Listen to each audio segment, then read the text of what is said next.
Good morning, everyone. Today is an early day. Been up since 5. Kind of leaving a little bit after 6 here. We're heading to the Baseball Hall of Fame, hence all the Yankee stuff. It's a bit of a long drive. It's about 3 hours or so. So let's hit the road, try to beat some traffic, and cross our fingers we make it. So tag along. Let's have some fun.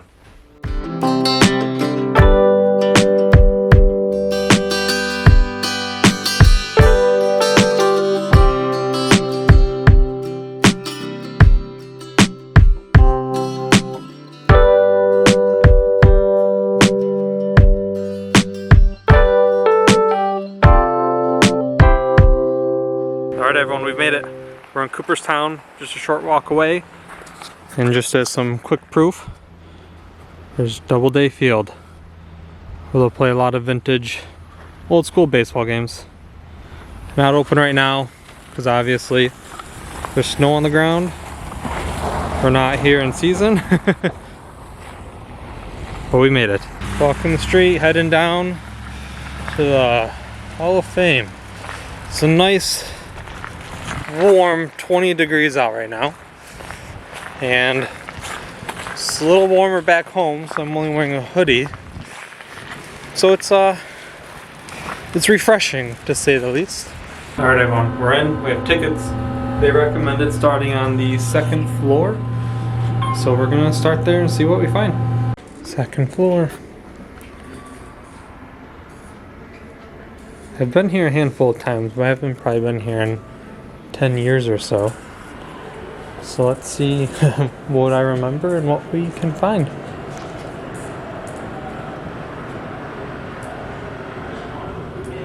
Looks like we have kind of a bunch of pictures along the walls. And that, we got the man himself, Babe. And let's have a picture of a bunch of baseball players standing on a sphinx in Egypt. That is wild. It talks about how they put a diamond down on the soil too. That's cool. Look at that mustache. If only mine was that good. Maybe in time, when I get older, right? When I grow up. Look at this photo from 1879. I mean, that's managers and an umpire. Look how they dressed. I love how they're just all laying out, enjoying life. Look at the fans in the stands. Oh, that is just awesome. The old Philadelphia ballpark. Just 4 years after it was abandoned. In 1974, it looks like. Just 4 years, it had overgrown that much. It's a photo of stationed soldiers in Morocco playing at Yankee Stadium. It's talking about how it's kind of the one way that can bring a little bit of home to the base. We got a good old Babe there. And this blurb is fantastic. I pick a good one and sock it and get back to the dugout, and they ask me what it was I hit. I tell them I don't know, but except it looked good. That's just awesome. This is a bat day from 1965 at Yankee Stadium. I mean, these are pretty much full-on bats, it looks like. I mean, now you get a small little bat that's like the size of a spoon. Alright, now we're heading to the right. So we're going to see some pretty awesome things. What's great about this place is the rooms are really well done. They provide kind of a good separation from exhibit to exhibit. Yeah, this one's a lot more about the history.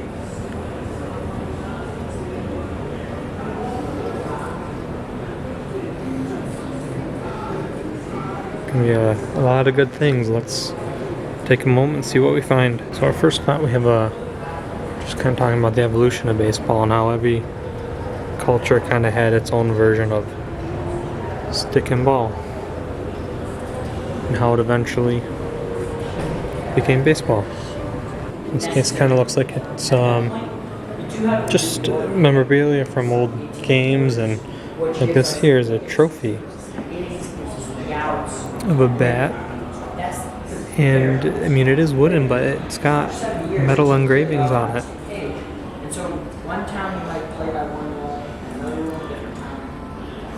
That is awesome.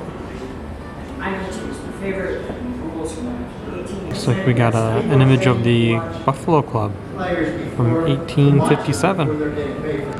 Look at that. Looks like we have some more trophies. We have a bat made out of silver. And it looks like one next to it where it's got some silver engraving.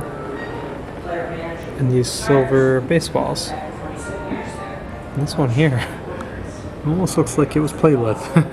Or at least had a rough life, because it is a little dented. Looks like in 1886 is when they started putting cards in cigarette packs. And that kind of began the craze. We have a case of products that featured baseball that kind of brought the game home. We have this weird board game type thing, almost like a version of pinball, I guess you could say. We have a baseball card game from 1884. Well, it looks like we have a book up top, and over here are kind of songs dedicated or featured baseball on the cover for the first time. So earlier I showed you guys the picture of the baseball players on the Sphinx in Egypt. And this is actually one of the balls used at the games at the Pyramid. 1888 to 89. I should say that. I was about to say 88 to 89, but you'd probably think 19. Yeah, look at that.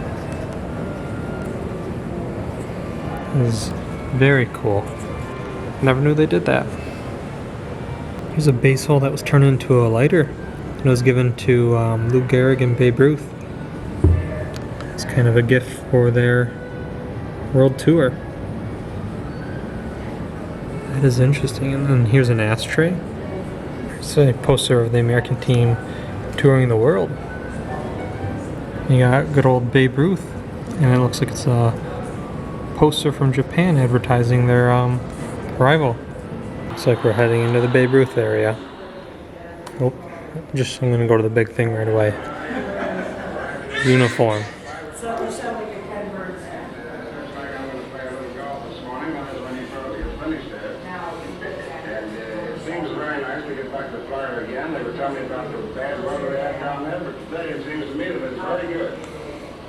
Oh, look at that. Oh, is this, this looks like to be kind of pop culture stuff? It was a very nice boy, and I think he and I are going to get together, and as far as the ball club is concerned, I think our ball club is in very good shape. If we get a little better pitching than we got last year, I think the whole area just dedicated to Babe Ruth. And I think it's the best thing for the ball clubs. It's great. Alright, let's take a deeper look. There's a little article about Babe getting married to his wife, Helen. She's pretty much the waitress, and then one day he just straight up asked her to marry him. They had a recording of a Babe Ruth home run story, and they kept advertising it as Babe himself, the one speaking on the recording, but it wasn't really him. It was someone pretending to be Babe Ruth. It's just how popular he was. And everyone wanted a piece of him. We have a trophy given to Babe Ruth in 1921.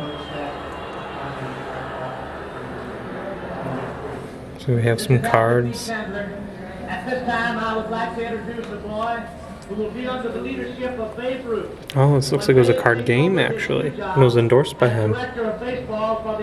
Just put his name everywhere. I have a spot about his nicknames.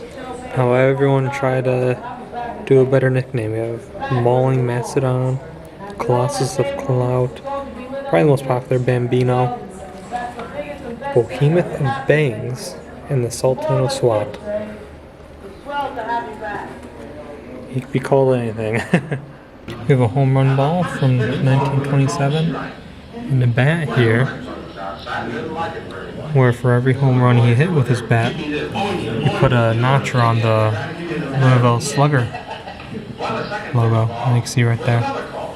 Talks about Babe Ruth's passing, and he took medicine that wasn't really fully known at the time, just in hopes that it'd help people with cancer in the future. I love this one here, Dizzy Dean. Kind of talks about him growing up and his nickname Dizzy. I love that. We would often give writers just a fake name just to give them something different. It's awesome. I have a section called Diamond Dreams, all about the women of baseball. A cool 50s vibe. During my 10 years in the league, I threw 3 no-hitters, and I was It's really well done.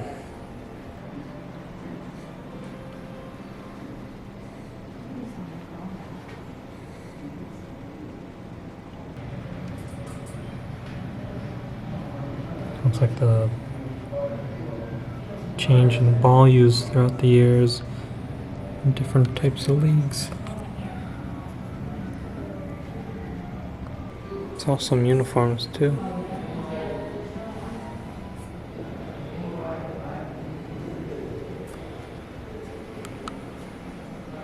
Oh, we got Philly native Jesse Foyle, who's attended every World Series game since 1964 and would sew the ticket onto a black cape. Very cool. Microphone used in 2005 for post-game interviews by Susan Waldman. First full-time female broadcaster on the majors. She is actually a really good one. I look forward to hearing from her whenever I listen in. She's really good. Viva Baseball. Spot that kind of celebrates all the Latino ball players. This kind of talks about how the players would have to fill out a visa to play in the U.S., which really restricted the amount of players that can play from Latin America, given the fact that the visa is also in English. So if you didn't know it, that was kind of the initial barrier. There's some cleats from a Cuban pitcher who won the gold medal in 1992 and defected in 1997. In 2000, he started Game 3 of the World Series for the Yankees wearing these cleats. Got some players being advertised on products. Roberto Clemente Wheaties. You got some Slam and Sammys. That looks like some Pepsi wrappers. They have cleats worn by Mariano Rivera during the 1999 World Series. And they still have dirt on them. Now we're heading into a whole new ball game. Which kind of talks about the sport kind of coming to present day. Oh, I remember having one of these growing up.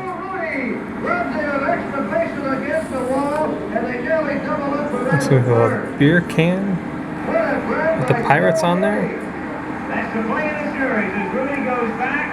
Oh, we have Big Bird back there.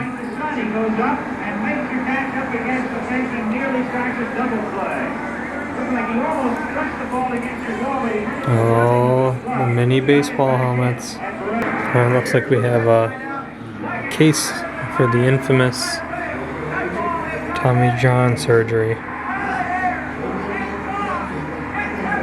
They even have a video that talks about, or kind of shows you how the surgery is done. My favorite part is the bat that was used, where the knob on the end, which is called an axe handle, pretty much, helps with players returning from Tommy John surgery. Got a jersey from the best mustache ever, Raleigh Fingers. I don't have a picture of him here to show you, but just look it up. It's beautiful. Looks like we have the bat here from the infamous home run reversal of Too Much Pine Tar. And here he is, storming the field. Oh, it's a classic. Naughty, naughty. They have a case here dedicated to large, the home run time, but pretty much we'll call it the PED time. I mean, look at this cover. It's just ridiculous. Oh my goodness, I found something Star Wars related here.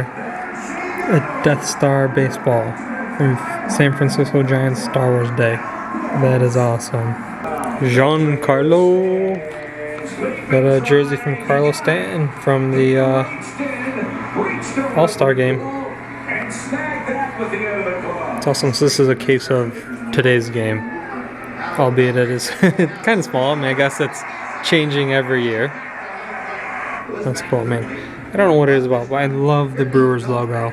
It's just so simple, but so great.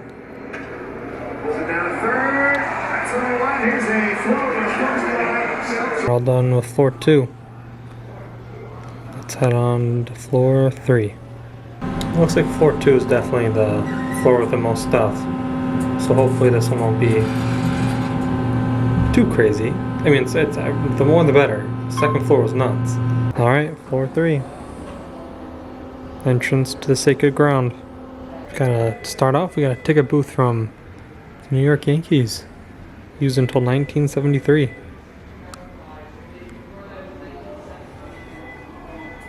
Looks like we just have some almost renditions of fans and important people to the sport.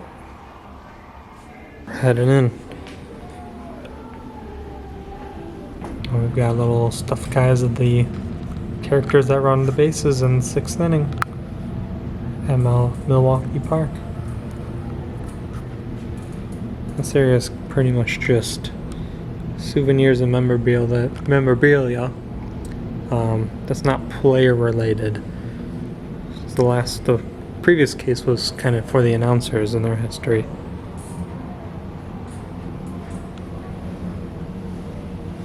Concession prices. Is this like a guessing game? I mean, for what, a hot dog now, it's probably like $40, right?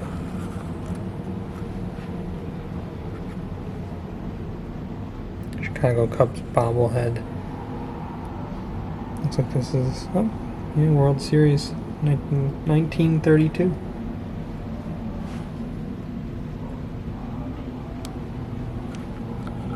Oh, the Philly fanatic.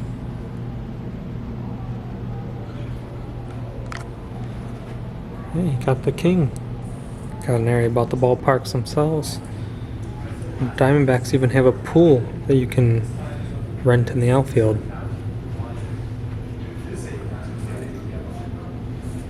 Kind of talks about how they realize, oh hey, you can offer a free item and they'll drive up ticket price. Hey, a free mini bat, and then you have thousands of extra people show up.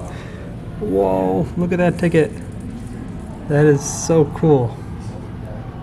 Do they even do real tickets anymore? Everything's digital, I feel like. Kind of spoils some of the fun. Well, this is a replica of the Tiger Stadium made by a firefighter named Terry Gross. Instead of buying his own memento, he just made it. Got a Philly fanatic costume here. It is quite the mascot.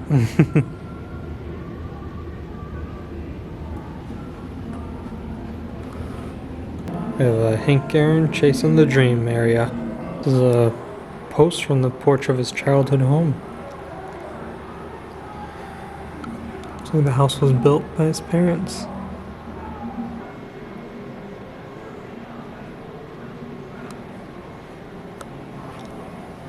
It's a locker used by Hank Aaron at the Atlanta Stadium in 1974. Can you even go inside it? Wow. The uniform Hank Aaron wore when he broke Babe Ruth's home run record. There we go. Make it a little easier for you to read. Cool area that goes over home run leaders through the years. and some memorabilia to commemorate it. And we have one just for batting in general. Oh wow. Most consecutive games played by Lou Gehrig. That is really neat. It's just so much. Some Ichiro stuff. He was one of my favorites. Yeah, most consecutive seasons with 200 or more hits. 10, that is nuts. Let's give him another one here. Most hits in a season. Pitching area now. All the pieces and kind of records that were made. This one's a very cool piece. Jim Abbott's hat. He was a player that was born without a right hand and threw a hitless game. And the former Babe Ruth all-time home run record. And that's home run number 714. Consecutive games with the home run. Right there. At 8, we have a bat from Don Mattingly. We got another one. Most grand slams in a season at 6. Don Mattingly. Here we have kind of miscellaneous records. Youngest player, 15 years old. And then next to the oldest, 59.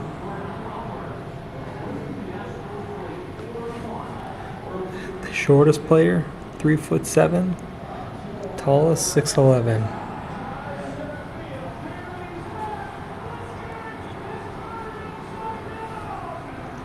We have an umpire one.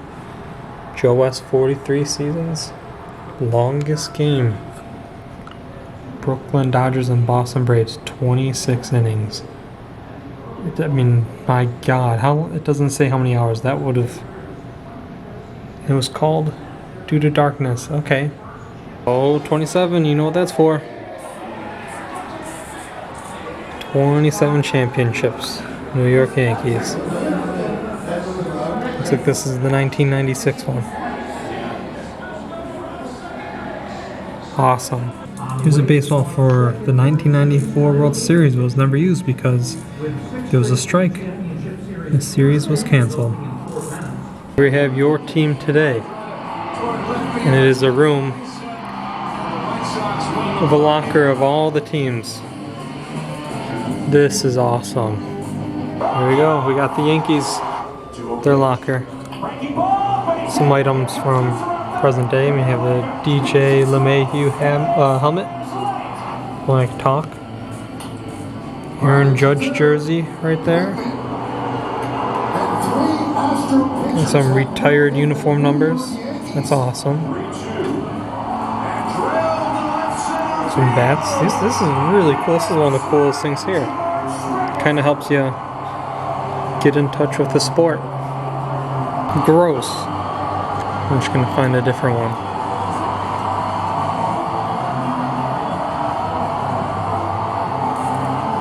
Oh, the Guardians.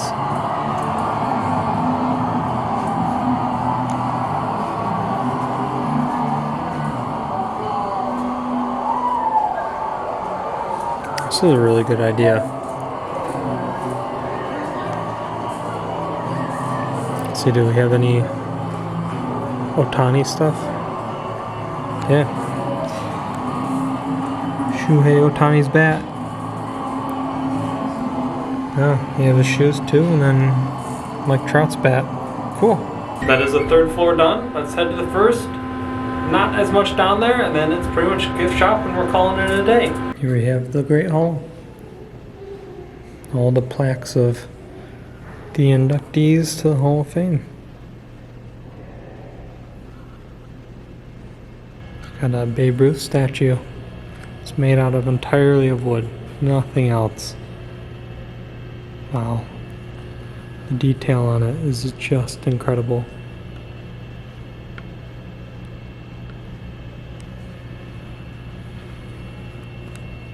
Time to head into the gift shop. Like they have some Hall of Fame apparel. Has a team and the Hall of Fame members on it. That is pretty cool. Looks like they have some cool Hall of Fame specific t-shirts just for like the Hall of Fame itself. It's pretty nice. Of course, baseball cards. They even have 2023. And then you can buy some bats. Alright everyone, that's going to do it for our trip in Cooperstown. Fantastic experience. Tons of fun. There way longer than we thought. Probably there for like 4 hours. But it was a blast. Really can't wait to come back. So I've been Oswald, you've been the viewer. Until our next trip, take care.